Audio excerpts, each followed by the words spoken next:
Hello and welcome to the Calmcast, a time to feel calm and think clearly. I'm Claire Downham, the Queen of Calm, a transformational life coach. I was a burnt out head teacher who finally made the journey to calm after years of trying, and I want to prevent you from having to do the same. The Calmcast is a series of short explorations, gently guiding you back to your natural state, which is calm and clarity.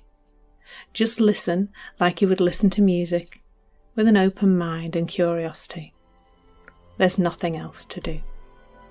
Now let's relax into today's episode.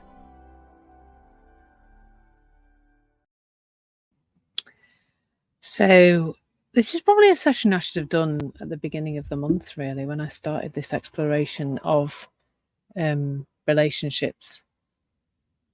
So today, the 3 principles route to ease in relationships.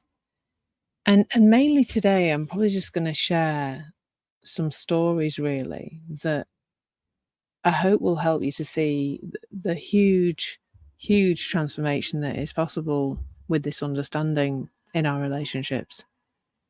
And I'm going to take 2 particular examples of relationships in my life, some of which are, some of which have been difficult, and some not so much so. So when we look at relationships from a three principles perspective, actually, first of all, I want to say that I completely get that our relationships can look like the most difficult part of our lives, or other humans can seem to be quite a problem, can't they?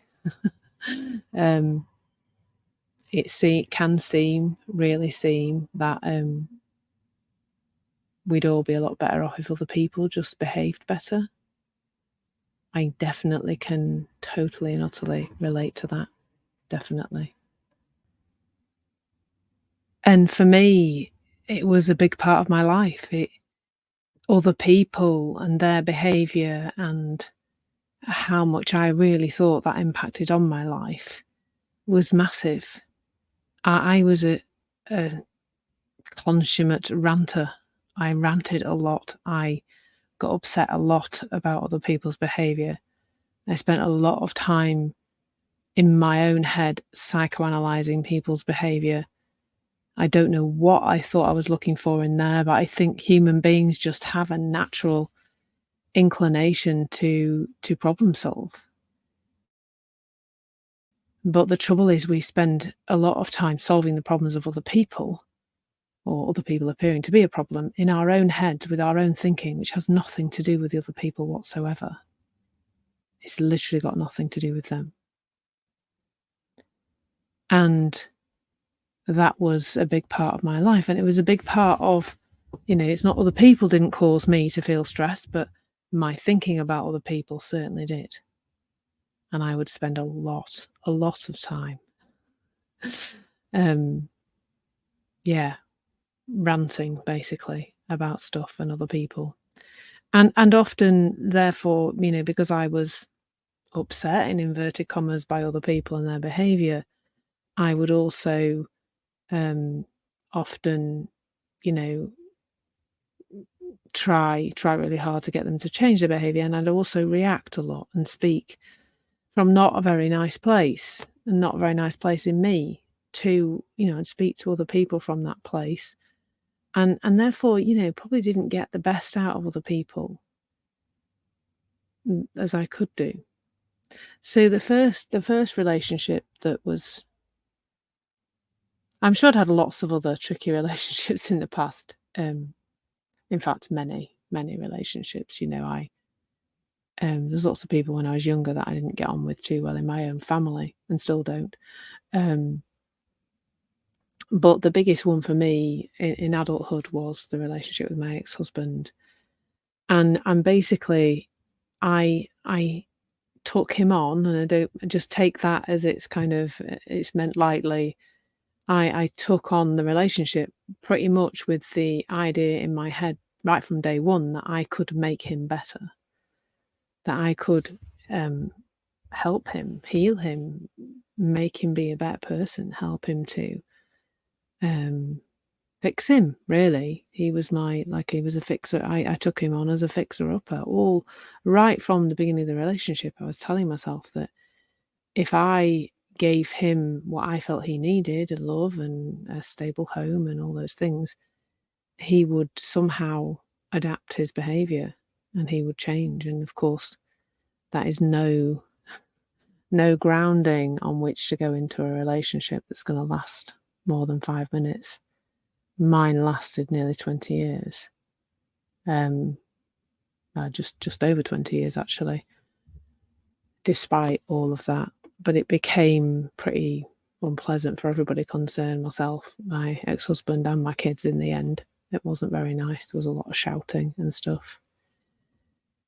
And how I see that now is that, the driver for that, the driver for us wanting somebody else to change, and this is, taking us into this 3 principles understanding, is the misunderstanding that our well-being depends on somebody else's behaviour.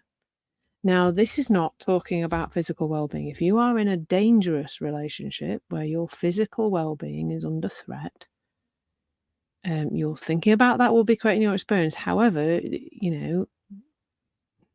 it makes sense to me to get out of something like that,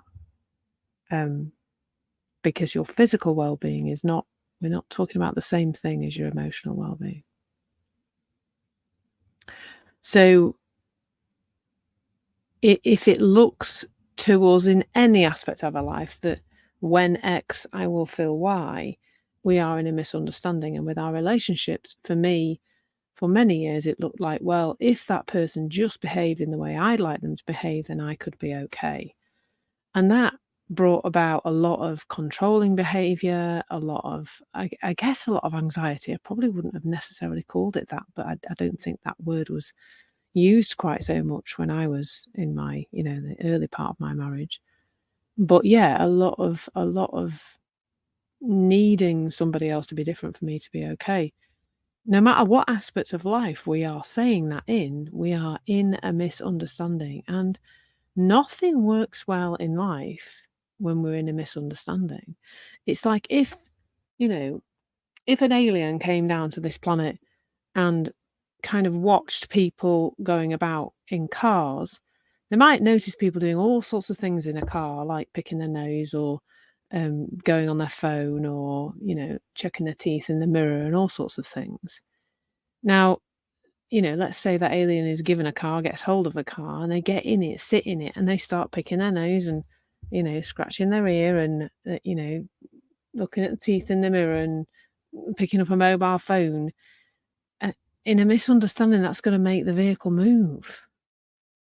They could be sat there forever, but without being shown how it works, they won't go anywhere.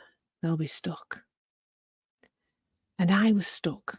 I was stuck in the idea that my well-being depended on other people's behaviour. And that was sometimes that still seems true now. So that's the first kind of thing that I think is important to sit with, to notice about how much you're saying, well, if they just did such and such, I could be okay. If they just stopped behaving that way, if they just stopped doing that, if they just stopped speaking to me with that tone of voice, etc., that I could feel okay. And it just doesn't work that way. It just doesn't. Now, I'm not saying that there aren't some relationships that have served their purpose. It's a bit like you've got a car and it keeps breaking down. You have to keep going to the garage every 5 minutes. Then, it's okay to say, I'm done with the car. It's not serving its purpose anymore. It's not getting me from A to B. Well, if you're in a relationship that it's just lost its way, then it's okay for you to want to leave that relationship. But watch out for anything where you're saying, well, when I'm out of that relationship or when this person starts behaving, I'll feel better. Because you will go with you and your perspective on things will go into your next relationship with you. And your idea that when you want to feel X, somebody else needs to do Y, it will keep you in that place of confusion and misunderstanding. And that's really the crux of the 3 principles route to ease in relationships, is that other people don't make you feel anything. And that underneath all those ideas about what people are supposed to be for us to be okay, all that thinking, is this space for peace, love, and wisdom, is this space for connection, is pure love, pure wisdom, pure peace. All of that is there when we opt out, I guess, of being caught up in our thinking about other people. I mean, other things that are helpful here are, understanding separate realities with compassion, understanding that everybody's got their own thinking. There's 8 billion separate realities, and everybody's doing the best they can with that thinking that they have available at the level of consciousness that they are at. That compassion is helpful.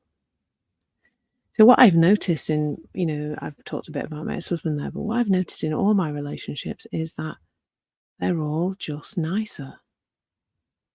Even the difficult ones. I have one particular relationship in my life that's pretty difficult, and has its serious ups and downs, mostly downs, I'm afraid. And I see all of that, despite this person still behaving in a way that they've always behaved. I just see it very much different, and I see this person with a lot more compassion. I see that they're struggling, I see they're suffering, and I see that the way they're behaving is just the output from a system that has been programmed, and an output from a system, or an output from a misunderstanding that it's our behaviour, mine and Bruce's, that's creating this person's experience. While other people in that misunderstanding, I have to feel compassion for them, because it was flipping awful for me. So I understand how awful it can be to be in that place of misunderstanding where your feelings are coming from. So when this person directs anger and frustration and instruction often towards Bruce and I, it's coming from a place of misunderstanding that if we just did life the way she wants us to do life, and that she could feel okay. But there'd be another part of life that wouldn't be right, because that's how it works, doesn't it? We shift, you shift one relationship, or you leave it, or, whatever, and then you get into another one, or you get into another aspect of life that looks like that needs to be better for you to be okay. And that's a never-ending battle, really. Wherever, whatever, whenever you're saying, when I have X, I will feel Y, you will be trapped in a misunderstanding and probably not experiencing life with the ease that you would like to, whether it's your relationships or anything else. So watch out for that. Watch out for when you're saying that. Watch out for when you're saying, oh, when I have X in my life, when I have this, that, and the other, then when this person stops doing that or starts doing this, or, or even when I'm not with this person, I'll feel better. Watch out for that. And I do think that just generally by, for me, I'm a lot calmer. I settle much more quickly. I let go of trains of thought that are causing suffering much more easily. And so I'm just calmer in all my interactions with other people. And I do think we just get better out of other people when we're in a calmer place. So I really hope that's been helpful. There's lots of sessions like this you can access on Insight Timer about relationships, and a lovely course. Well, I think it's lovely anyway. She's got a very long title, but it's easy enough to find. My course on relationships on Insight Timer, and new courses being uploaded all the time, new content, and loads of lives. So come and join me there and find out a little bit more about what I'm sharing. So take care. Lots of love, and I hope to see you in there. Thank you so much for listening. There's nothing to do now but bring some awareness to how this is working out in your life. Listen regularly to experience longer and longer periods of calm. This has been the Calmcast with Claire Downham, Queen of Calm. Take care and keep listening.